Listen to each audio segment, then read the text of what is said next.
sa likod sa matag tawag sa tabang, sa matag hilom nga luha, ug sa matag babae nga nagdilag kasakit.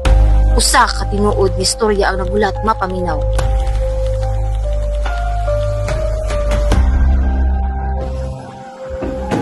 Ay, kulot! Sakay ka! Siyampawan!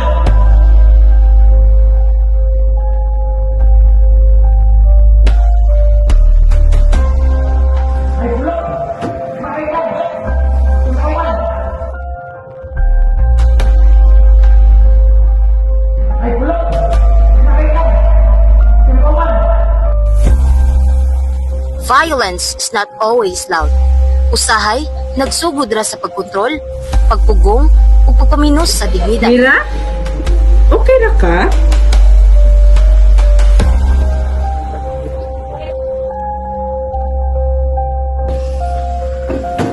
Ay, kulot! Sakay ka! Siyampawan! Daghan ang makita, pero dili kabalo usay buhaton. Pero ang paghilom, usahay, mahimong usa ka bala sa mamumuno. Ang usa ka tingog nga mutabang, makapabuhi.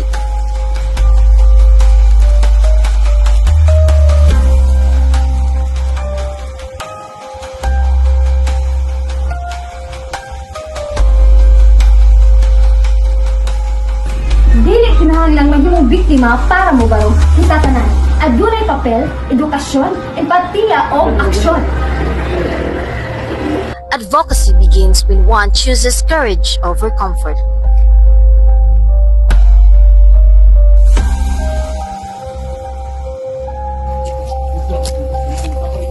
Mira, dili ka ngay pasakitan.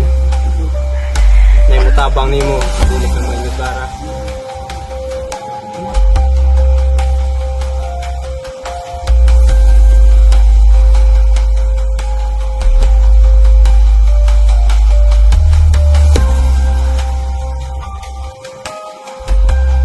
Usa ka lakang, usa ka tao, usa ka tingog, makatabang kini sa pagluwas ug kinabuhi.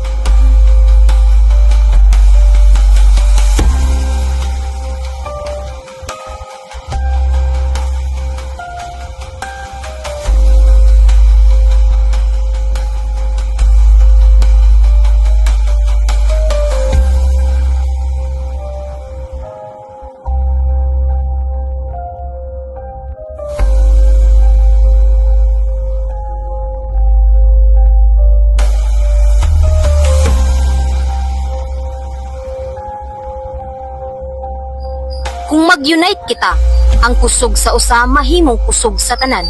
Ang kada babaeng nasiluwan makakitag kahayag. Kaysa usa ka nasod nga naghiusa, walay lugar ang pag-abuso. Mubarog ko! Muprotekta ko! Bumando sa respeto! Mupili sa kahayag! Tuyog ta para sa